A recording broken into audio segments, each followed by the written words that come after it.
And hello and welcome to this edition, episode 7 of our National Adoption Month afternoon coffee and conversation time. Before we get too far into it, if you're on YouTube, hit that subscribe bar and then the notification bell when it comes up so you can be notified when content is added to the channel. Remember to comment on these videos, like them, share them, etc., etc. Yeah, if you've been on social media more than about 2 minutes, you know the drill. Today, we are going to have a discussion, a pre-recorded conversation that I had with Cathy Carroll, who was adopted out of a state adoption pool at the age of 4. And we're going to be talking to her. This is going to be a two-parter. I'm going to do part 1 today and part 2 on Monday because I tried to do these in about 30 minutes and we went obviously long, and so I decided to cut it into 2 parts. But first, before we do that, I got to tell you about 7 Weeks Coffee. 7 Weeks Coffee, became an ambassador for them recently. 7 Weeks Coffee, and the reason why they got their name is because at 7 weeks, a human baby, a human fetus, is about the size of a coffee bean. And so that's where the name of the coffee comes from.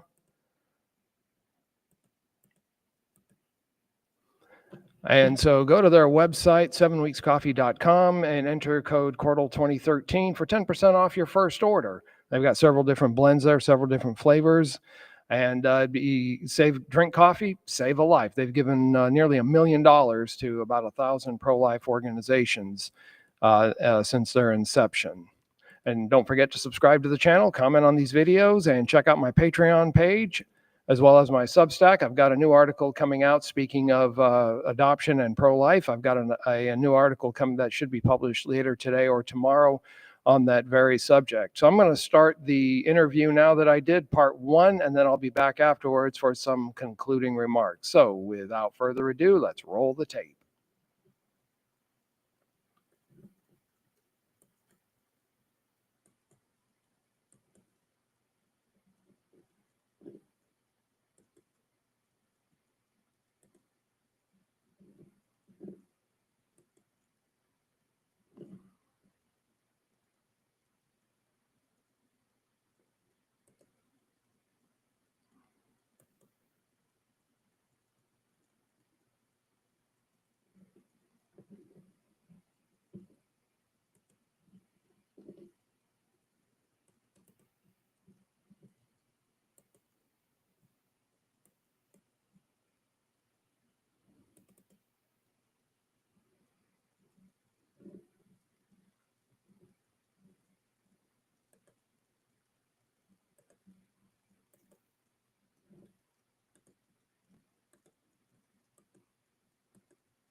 And good afternoon and welcome. This is episode 6 of our National Adoption Month features that we're doing. And for this one, we're going to talk to an adoptee who was adopted through the foster care system, but was removed from the home at a little bit older age. And joining me from her home, deep in the heart of Dixie, from Alabama, is Cathy Carroll. How are you doing today, Cathy? I'm good. Thank you. Thank you for having me. Well, I'm glad you're here. I'm glad you agreed to come on and talk to us. Now, I always like to give full disclosure. And so in the interest of full disclosure, Cathy and I are first cousins. And my dad was her mother's youngest sibling. They're both passed away now. But Cathy, and I'm going to start this, Cathy, by just saying that I did not know that you and Peggy were adopted until I was, 13 or 14. And it kind of came up in conversation with Aunt Una, with your mother, when we were on a road trip somewhere. I just remember we were in the car when it came up, and she gave me this look and said, "Oh, I thought you knew." I said, "No, it never dawned on me." But let's talk a little bit, I guess, begin at the beginning. How did you get involved with foster care, and kind of what happened that you ended up there, and then my aunt and uncle adopted you? Well, I was born in Center, Alabama, and I was the baby of 9 children. I was the baby, then my oldest sister had a child out of wedlock, and she was right above me in age, like 15 months older. And so we were the two youngest in the family, and I suppose that we were observed by outsiders and reported to DHR, and then we were visited, and we were being neglected, myself and my sibling. So we were taken from the home when I was 3 years old. And she was 4. We were taken from the home and put into foster care at that point. And then we were in foster care for a year, 2 different foster care homes before. At that point, they just allowed you to stay 6 months at a time. So we were in 2 different foster care homes before we were adopted.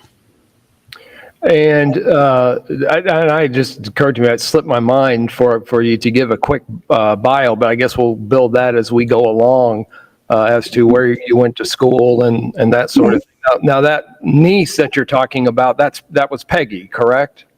That was Peggy, and we grew up believing that we were sisters, and did not know differently until we were the age that my adopted mother took us to the State Department in Montgomery, and we found out that we were not actually sisters. She was my oldest sister's child out of wedlock, and she was actually born to my sister before I was born to my mother. And that made us the 2 youngest children in the home. And that's and then when we found out that we were she was my niece, we that didn't change anything. We, as far, it was just some knowledge that we had not gained, but we were always close. She was like a mother to me because she was a little bit older, and us being 3 and 4 years old, she was like a little mother to me. She would take care of me in situations, which I'll tell you as you ask. Now, I remember your mother showed me a paper that Peggy had written, and there was something in there about her getting locked out of the house and having to sleep on the porch. Do you remember anything like that happening? Or? Oh, sure. Yes. There, and I will interject this at this time for anyone listening. Please don't ever assume that children are blind, deaf, and dumb at a young age, because we hear, we see, and the Lord, when we're created in the womb, the Lord gives us a spirit which I believe can discern evil from good at a very early age. So yes, we were mistreated. We were made to sleep outside numerous times. And that's where I was going to say, she would try to keep me warm, try to mother me. We were forced by our parents to drink alcohol. I remember that. And we didn't have any pictures of ourselves before our adoptive ages, but there was one little picture, I believe, that was collected when we were adopted, and it was at our adoptive age, but we were so in the picture, we were so dirty. We had on big coats. Our hair was not combed, and we were unkept. Our feet. We were barefooted, but we had on big coats. We had no shoes, but we had on coats as it was winter. So saying that, a lot of I don't remember being cold, but I remember being hungry. I remember being, I was just seeing those pictures. I know that we were neglected as far as the care that should have been given to children of our age. And we were both. She was made to sleep outside, and sometimes we were punished like that. I remember one of my older brothers carrying me on his shoulders at one time. I can see the house that we lived in before I was adopted. It was a little frame house sitting out in a sagebrush patch, and the ruts in the road.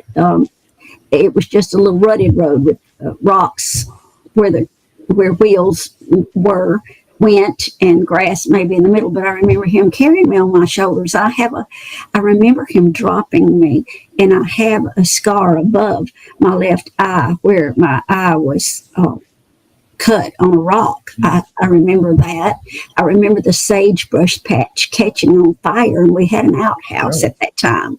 And so the outhouse, I remember, was burned down, and things like that we remember. And I do remember seeing my parents doing things that in my spirit I knew was ungodly. I remember that because I felt in my spirit that it was wrong.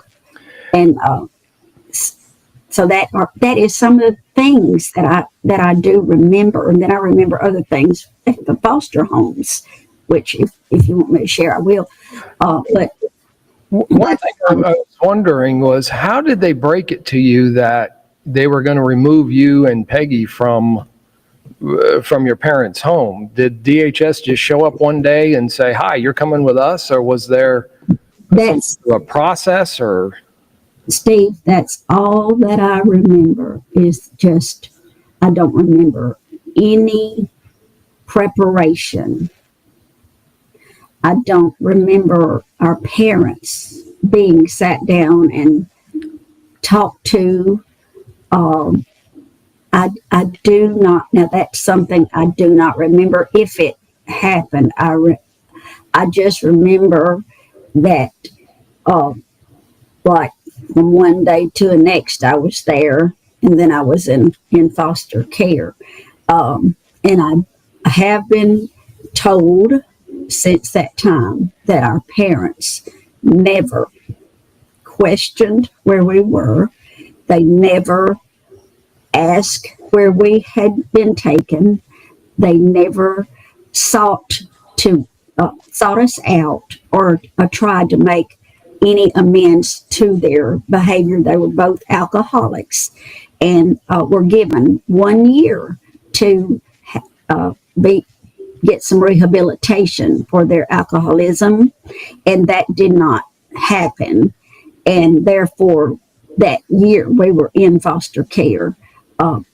They never made any attempts to reunite or to make themselves better parents toward us. And so at that point, I'm sorry, but that's when I just, they were actually rejecting me, rejected us. And I have had many issues with that as I've grown up.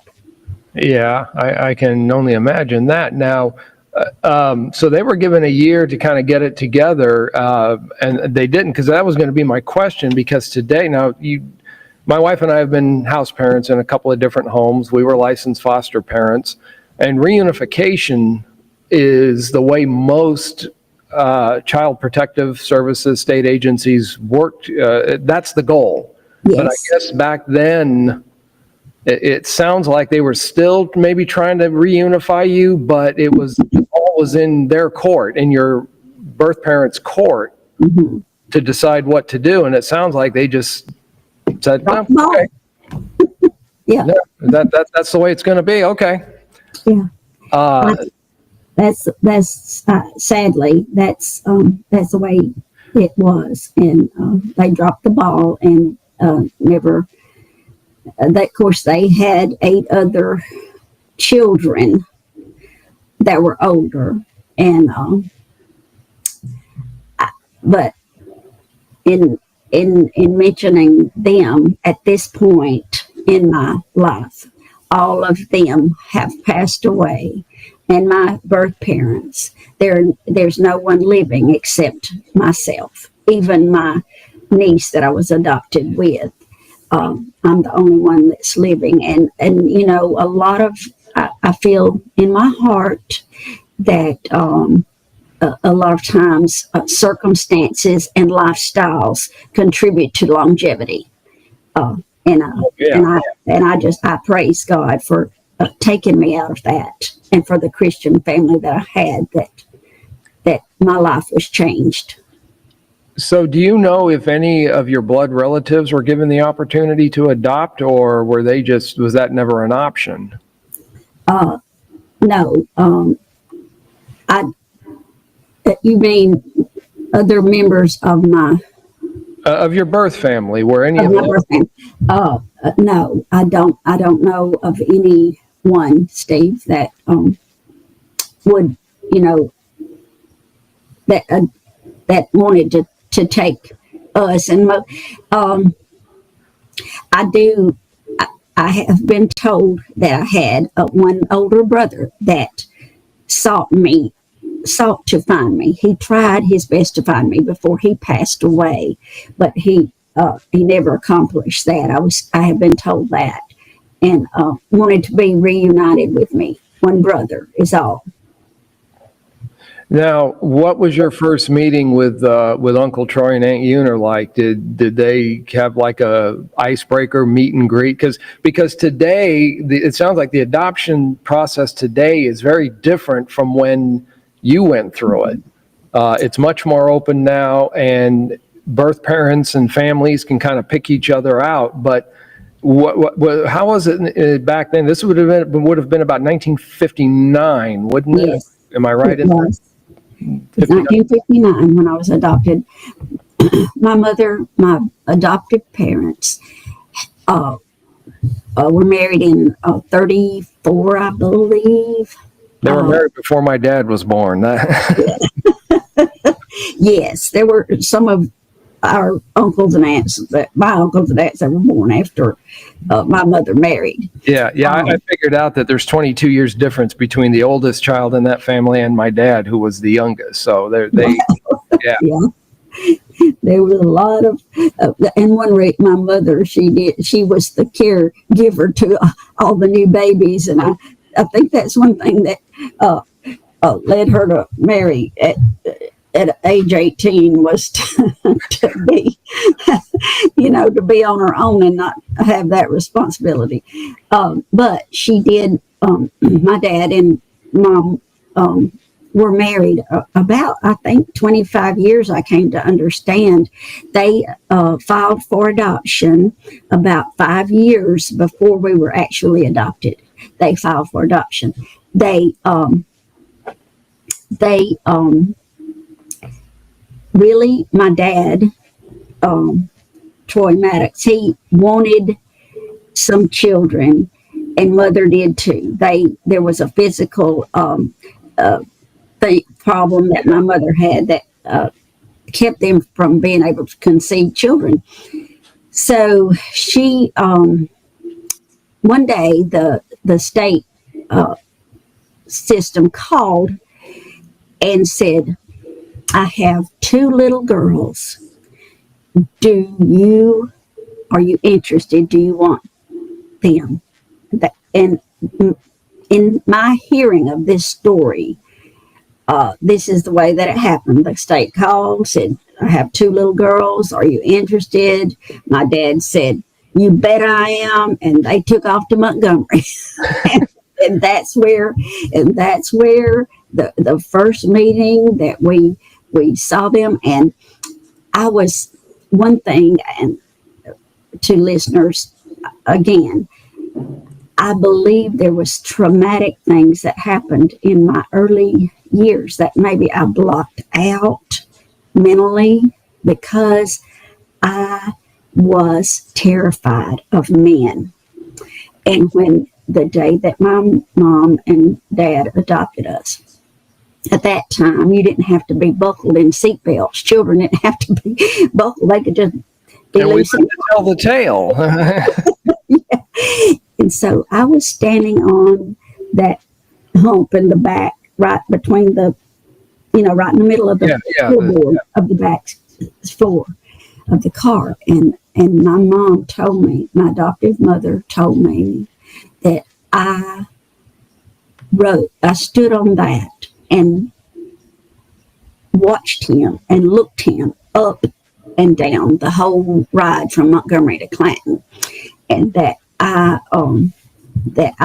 just could not take my eyes off of him. And at that point I thought he was scary looking. I thought he was ugly, and I was terrified of him. and if I may, we went to church the first Sunday that they got us home, which has been my salvation. They took us to church. They were Christians, and we were in church from the get-go after the day we were adopted. And my mother was a choir member, and my dad sat down on close to the front with me so that they didn't know that we had never been in church. So he sat down there with us at the very front of the church, and maybe on the second pew, and she was singing, and I fell asleep, and I was trying desperately not to lean against him because I was scared. I didn't want him to touch me yet. And so I was just wobbling my head back and forth. And so he put his arm around me, and this is from onlookers. He pulled me under his armpit, and I slept there until I woke and realized that he had his arm around me. And therefore, at that time, I lost it. I went ballistic, and I started scratching him and hitting him, and as if he were my worst enemy. And so they didn't understand what we'd been through emotionally, physically. They didn't understand, and they didn't know what was going through my little mind. And actually, I didn't. I just knew that I was so afraid of men, and I attacked him at that point. And we had to work through that, but I came to love him dearly because of his kindness and his patience. I came to love him dearly, and I did overcome that fear of him. But then there was a man in our church who also had no clue. He would come, him and his wife would come and visit with my mom and dad, and going way back to before adoption. This was in the first foster home. One night, one of my foster brothers closed me out on the front porch at dusk, and I was terrified, and still am to this day of dark. But he closed me out on the porch while I was banging to get in, and he wouldn't let me in. But when the foster mother let me in, he was punished for having done that to me. But then after I was adopted, there was a man from our church and his wife that would come over, and he loved us, and I loved them. But he would scoop me up in his arms, and he would say, "I'm going to put you out there on the back porch." And oh my goodness, he was not being mean. He was just like, "Let's go out. I'm going to put you outside on that back porch," and with the puppy dog or whatever. And and I was just so traumatized by that, because I had been there and done that, and he didn't understand, and I could not verbalize it to him what I had been through. So that was, that's some things that adoptees have to work through, or we never had any therapy of any kind. So that's what I was going to ask. Did they offer you, because here again, 1959, 1960 to 2025, we do things a lot differently than they did things back then. And now it's almost automatic that you get counseling. We have an adopted daughter, and my wife's adopted, and we can see where there have been sometimes they've been in therapy, and we can see where it can help them. But back then, it was just assumed that you would be adopted by this family and everybody would live happily ever after. Is that fair? A fair assessment of how that was a fair assessment. That was the fair assessment. Now, we did, when we arrived in Clanton, we were assigned a social worker. And I remember her very well. And she was precious to my heart. And even after we were grown and married, we were still close friends with this lady. She would come and make home visits. That's all that we received from the state. Had our local VHR, or Pensions and Security, I think it was called at that time. They assigned her to our case, and she would come visit us. She would talk to mother, just the general things. Are there any things that we need to discuss? Anything I can help you with? But it would just be home visits, and we never did receive any outside therapy of any kind. Now, do you know, like when we adopted, we had to go through a very extensive background checks. I mean, they checked us out at the state and federal level with local law enforcement where we lived. We had to go through foster parenting class. We were already licensed foster parents from our group home days. But do you know, here again, 1959, do you know if there was any of that among parents that wanted to adopt, that so like your Uncle Troy and Aunt Uner would have to submit to background checks of any kind, or did they just say, hey, we want to adopt, and that was basically it? Well, to be honest, truthfully honest, I don't know any formalities that anything that they had to go through. I'm sure they had to do some paperwork and things, and I'm sure that the lady, Miss Vance was her name. I'm sure that she came home. I'm sure that she came over and did home study, to make sure their home was acceptable for two children to come into. But as far as any other legalities or anything of that sort, Steve, I don't know of it. But now I do. When we did get to the age of 18, she said that we could go and our records could be open. They could show us and tell us some things about ourselves when we reached 18. And that's when she did take us to Montgomery. And that's when I learned that Peggy was my niece, and learned about my sibling, how many siblings I had, and about maybe some of the little things like I liked eggs and I didn't like milk, or that I was very gentle with kittens, and things like that was good to know. I mean, it made you feel good to know a little bit about your past. Yeah. Now, growing up, did you have any interest in finding your birth family, or were you pretty well done with them? Steve, I was done with them. I felt rejected. I felt I was broken. I've dealt with so many insecurities through my life. I've had low self-esteem. Mm-hmm. I have, in being rejected by my own parents. I even wondered when I came to Christ, when I was 7 years old, and I felt the Holy Spirit tugging at my heart to become a child of God. I have I've even had to deal with thinking I had to work. I had to do. How could God love me if my own parents couldn't? But um, I was, and maybe it was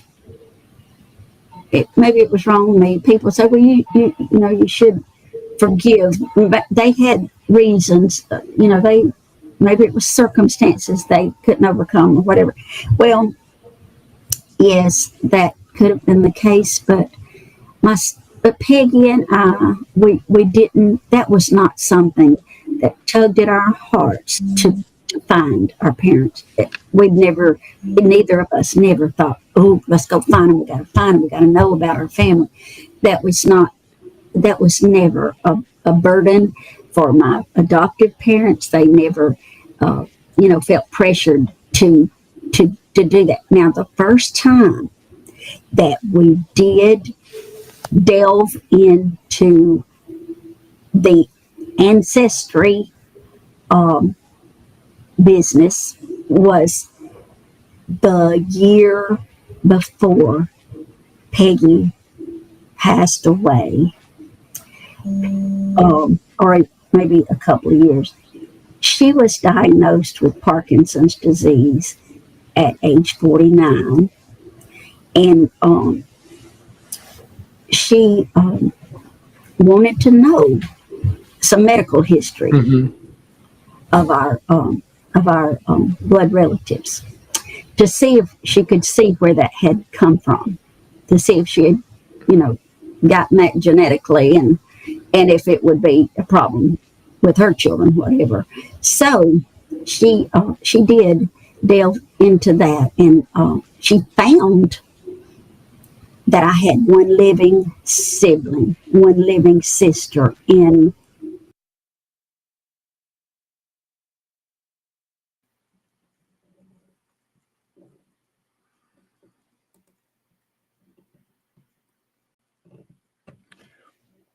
And that will conclude part one of the interview that I did with Cathy Carroll. And as you saw in the beginning, and I see there's a few people watching, yes, we are first cousins.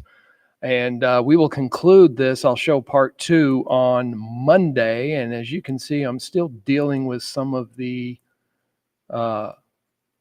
technicalities of this. And anybody who knows me knows that I have issues dealing with technology sometimes. And so, because we just don't play nice together. But let me just give you a quick preview of coming attractions. November, as we continue National Adoption Month, I'll have part two of this interview on Monday at 2 p.m. Central Time, 3 o'clock Eastern. We'll conclude it. And then on Tuesday, I am going to have as a guest Blair Brewer. She is someone who had an abortion when she was young and has regrets about it. And we're going to talk about that. And I will put a link to this article that she wrote down in the comments section so you can have a look at that. And that will be live Tuesday, November 25th at 2 o'clock Central Time, 3 o'clock Eastern Time. And then on Wednesday of next week, we are going to wrap up National Adoption Week, or National Adoption Month, with a Home for Jolie, which does help to provide funds for members of the church who are seeking to adopt. And because this is a drawn out and expensive process, and they do help. In the meantime, subscribe to the channel, comment on these videos, like these videos, tell your friends about it. And remember that the channel, as well as adoption, hey, it's always worthy of a thumbs up. Thanks for watching. We will see you in the next video. Have a great weekend. Be good to yourself. And if you possibly can, be good to somebody else. Thanks for watching. We'll see you in the next video.